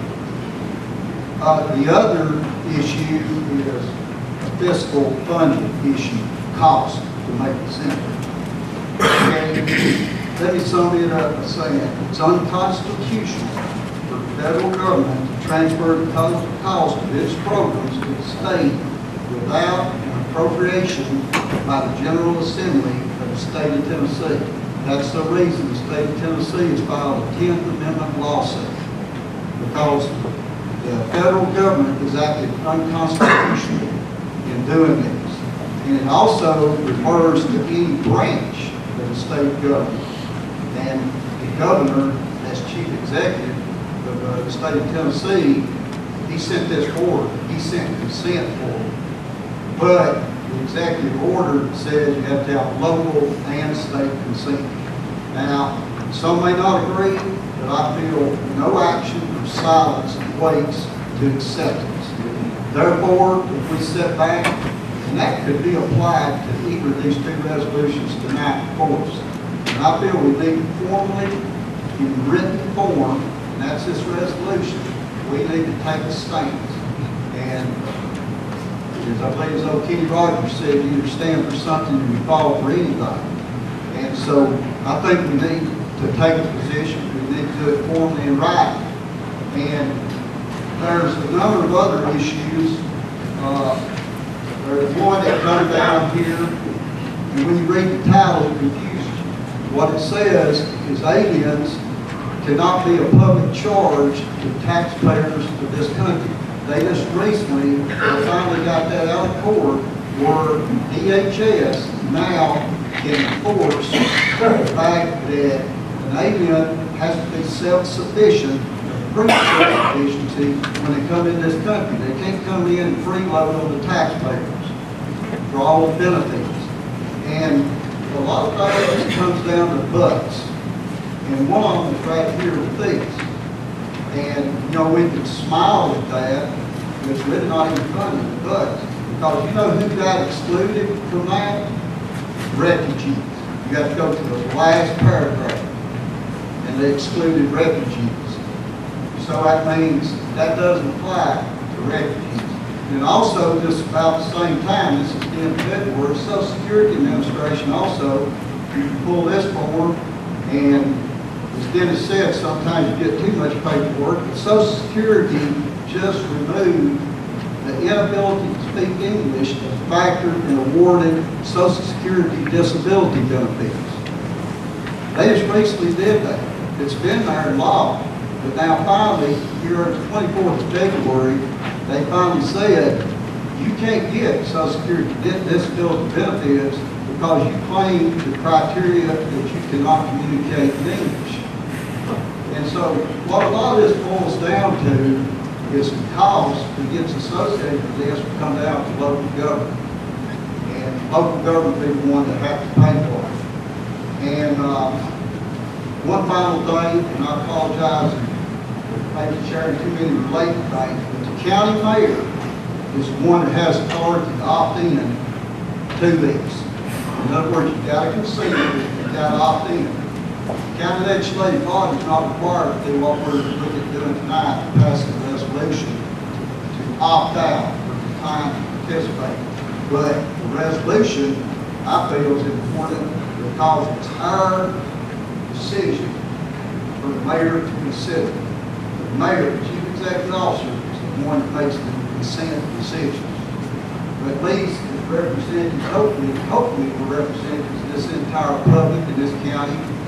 And we're not going to represent every one of them because some are going to disagree with us. But hopefully we represent the majority in regard to this issue. And we're communicating that to the governor. Within the resolution, we're asking it be communicated to the governor of the state, and we're communicating it to our mayor. And hopefully he'll take it under consideration. And that's all I have to say. Any other discussion? Let's vote, please. Thank you, Mr. Brian, for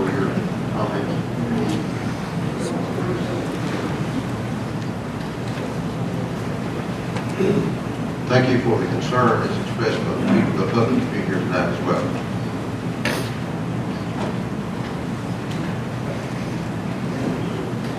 Oh,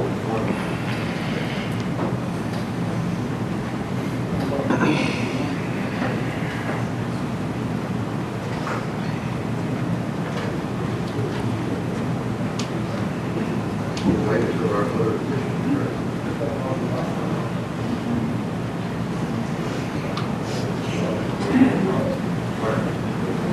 Yeah, you can vote for that for proxy.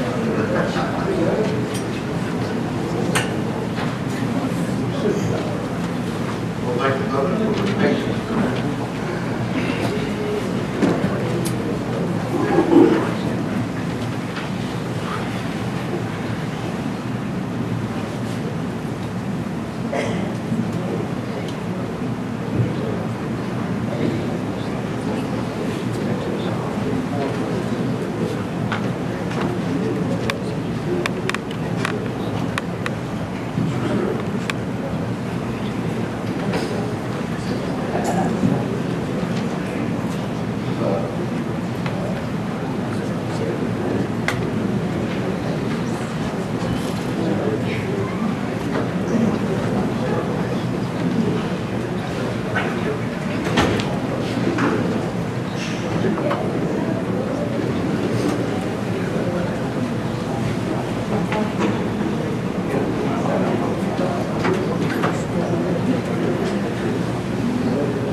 Time's up.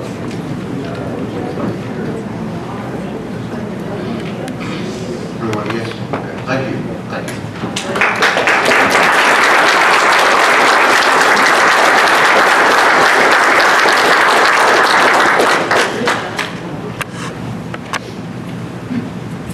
Thank you all. 11B, Resolution 2020-07, resolution of the governing body of Coffee County, Tennessee, declaring Coffee County, Tennessee a second amendment county. Have a motion to approve? Motion by Dr. Miller, second by Ms. Pratt. Discussion. Chair recognizes Mr. Roberts. I'd like to make a motion for sanctuary. That's an amendment. That's an amendment. A second to that amendment. Second by Mr. Miller. Discussion on the proposed amendment. That being to add the word sanctuary back into the wording of the resolution. Yes.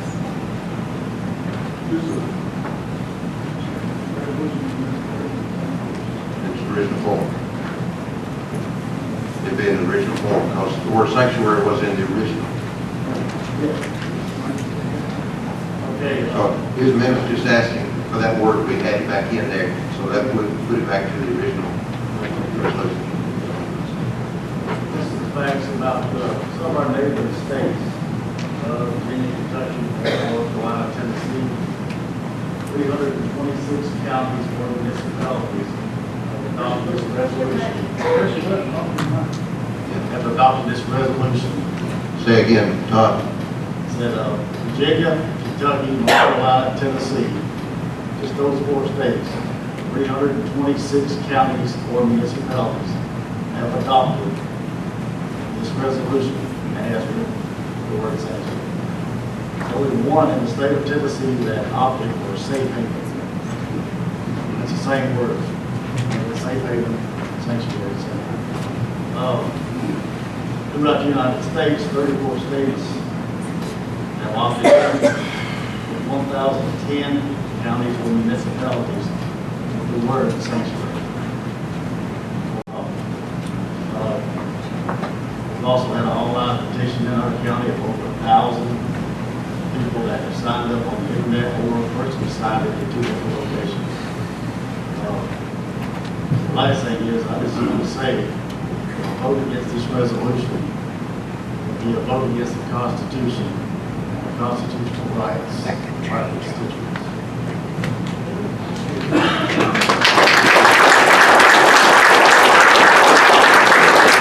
I'll share the information and those statistics. I appreciate that. Any further discussion on the amendment? Amendment to add the word sanctuary back in. Could the attorney give us some clarity on this, further clarify that? Is there anything else to say about this? Make a better understanding? I think when it's in the legislative committee, the chair would ask whether or not we take just the legal word, I think, back to the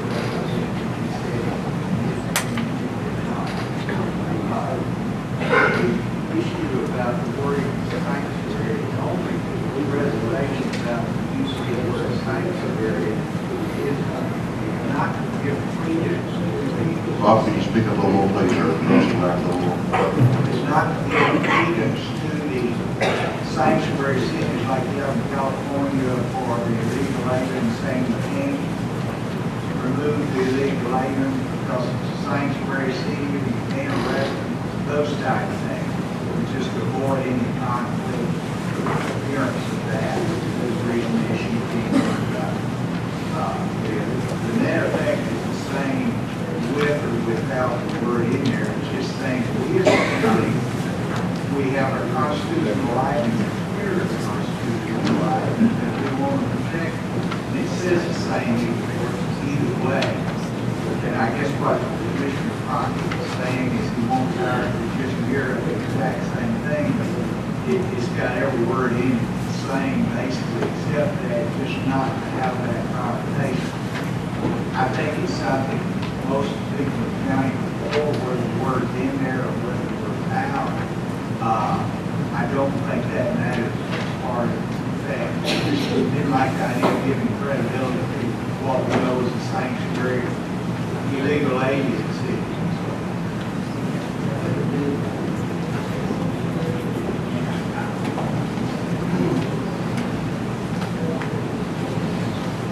Thank you, Jackie, for that question. Thank you, Bob, for comment. Any other questions? Mr. Chairman, I'll just comment in regard to that. I agree with a lot of what our county attorney said. Sometimes I may not see things the same way. And the sanctuary cities, it's a particular sanctuary that it is. And just like the gentleman earlier, Mr. Jones, I believe was commented, he defined what the sanctuary meant, and it means protection. In those cities, they're protecting illegal aliens that commit illegal acts. And they're not turning those over to ICE to be deported. They're abusing the sanctuary. I think we're doing just the opposite.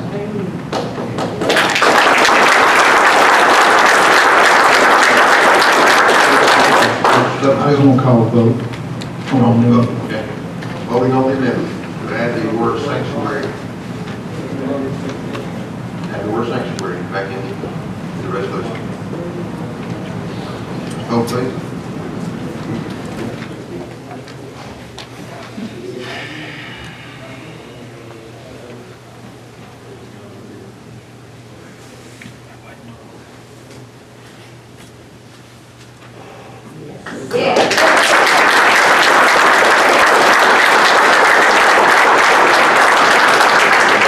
Thank you, Commissioner. Proud of you.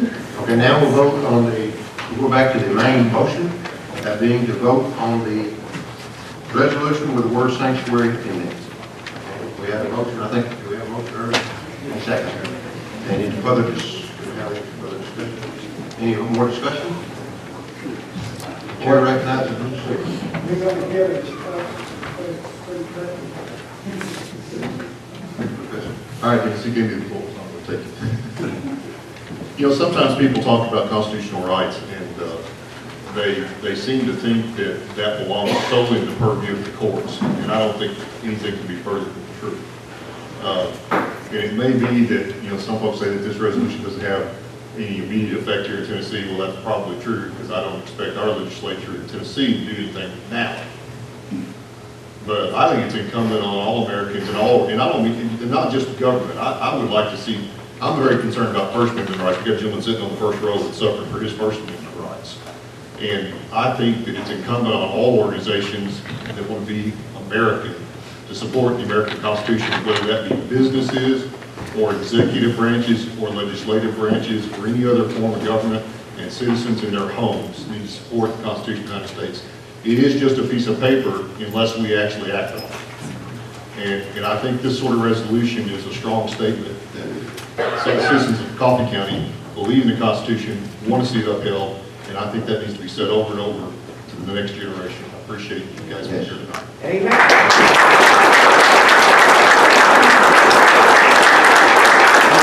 the chair now recognizes Mr. Hunt. Yeah, I'd like to recognize Commissioner Crockett for sponsoring this resolution and for his birthday today.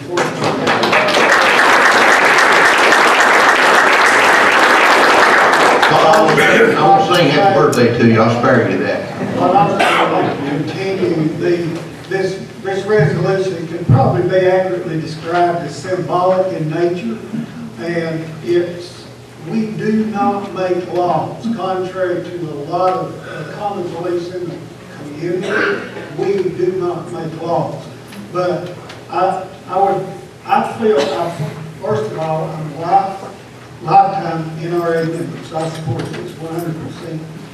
In my opinion, there's no other state that I feel like I could live in where I feel like my Second Amendment rights are being protected more than this state, as evidenced by recent legislation introduced by our governor just last week.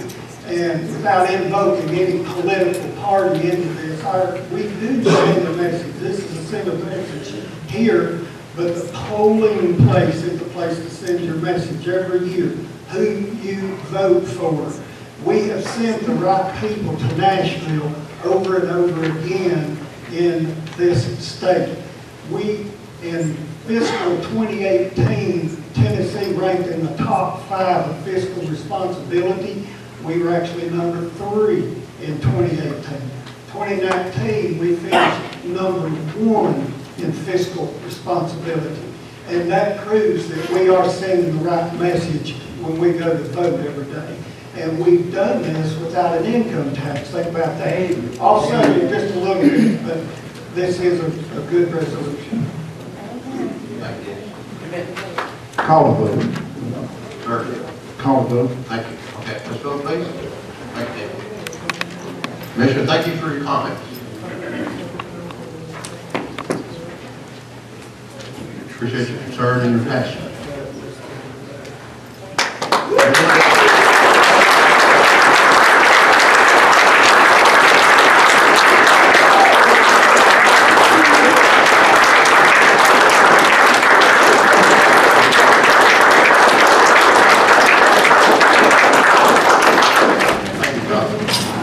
Just a quick side note, I've done that for my 7th generation grandfather, Amy Crockett.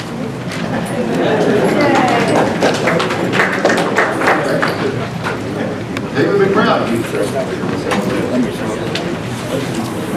Thank you all, public, for attending tonight. Thank you for your concern and your interest.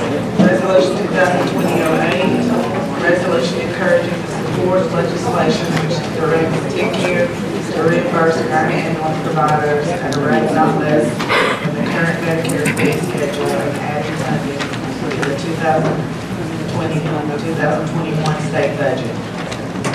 Do you have a motion to, motion and a motion by Ray and a second by Black. Discussion. Yes, and all that is, we discussed that before with staff. This is basically just, we're asking all counties to be an action time. You go ahead and finish it. All counties have been asked to sign this resolution of support, and we can go into more detail on later on. I think all the counties in Upper Cumberland have done this already, and I think some counties have already signed off to support this. Right. I appreciate the comment about going into more detail. I sort of like some of the details on the front end, you know, the discussion before it was voted. And I just like to mention, and I don't know if everybody understands like our emergency ambulance service and our EMS and how it works and functions. We got a great EMS ambulance service here in this county. I don't believe people realize how highly rated the service it is. We have a good group that, the ambulance authority that administers that. We have a good group of employees, although it's difficult to find good paramedics and EMTs. And that restricts us really to a great extent from getting into the side of ambulance service, which is non-emergency transport. We do emergency transport. That's what we're budgeted for, and that's what we're investing in. And we are doing the least profit making, which it isn't profit making. You can't make money doing this emergency service, and that's the reason we do it at a cost. So we got that service for our taxpayers. Now, Ms. Poston can probably add some to this, and hopefully she maybe will respond. She's been in the medical profession for a number of years until recently retired. But we need the reimbursement to be higher than just that Medicare reimbursement rate. You know, we need a higher rate of reimbursement for our emergency services and transport because we need to help our bottom line as much as possible. We're not engaging very much in emergency transport, and that's the reason it's a cost to us. And I feel that this is just sort of sending forward, as the mayor said, that we would certainly support trying to increase that reimbursement rate. And we do need it. Thank you, Mr. Mayor. Thank you. And I think we have here in over 800 transports that month. People are not all month. It's amazing what they do. Okay, any other discussion? Let's vote, please.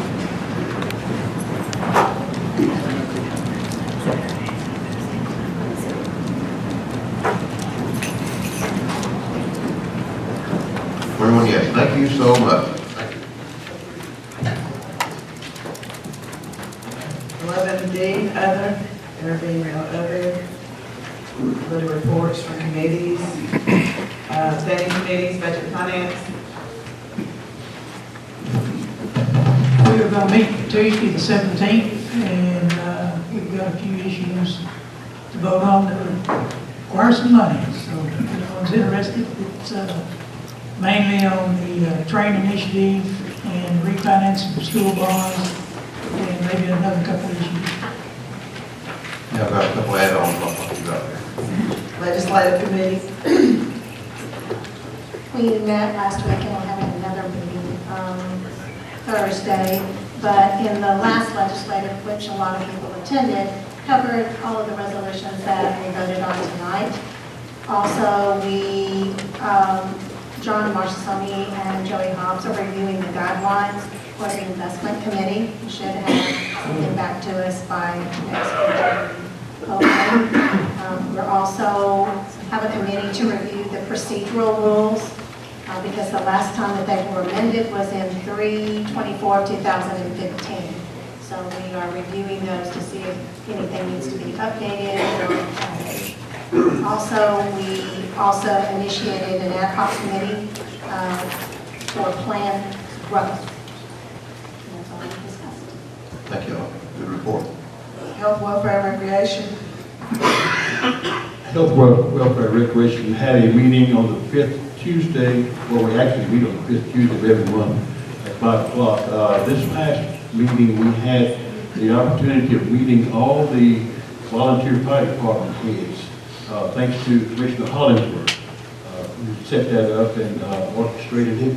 And we had a good meeting, had a room full of firefighters, volunteer firefighters, and the opportunity to meet with them and understand what they're going through and to to understand how we can better help them. And we are working on some ways maybe that we can better do this without extra funding that we quickly don't have, but we are concerned about their activities and them protecting our communities, and we are with them 100% and trying to do what we can to help them. So it was a great meeting and a good opportunity to meet them all. And an invitation stands for each month that they, each time that we meet, that they're welcome to come. And so we're planning on doing this maybe several times a year. Thank you, Jackie. So thankful for the service there of all the fire departments and assist in this county. It's amazing. Capital outlay. Randy, would you make your way to the podium, please?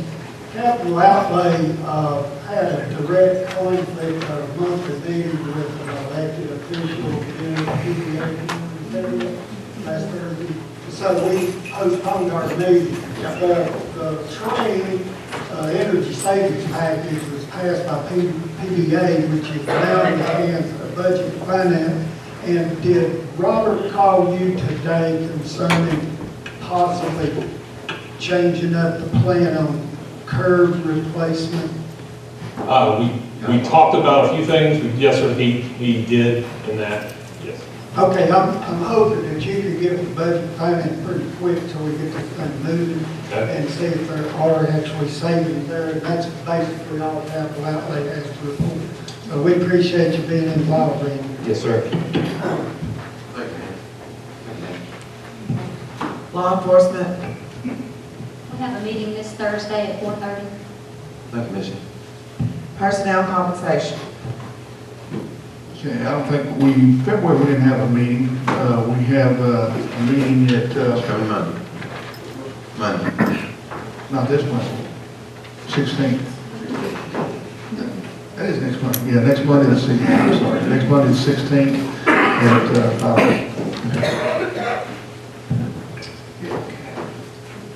Number 12, statements and announcements. Any announcements or statements? Statements and announcements. I shared with you before about the meeting we're having on the 17th for disaster preparedness and the tabletop exercise that we're having. Any other statements or announcements? If not, I'll entertain a motion to adjourn. Okay. Oh, do we have a second? Second. All in favor, please stand up. Thank y'all.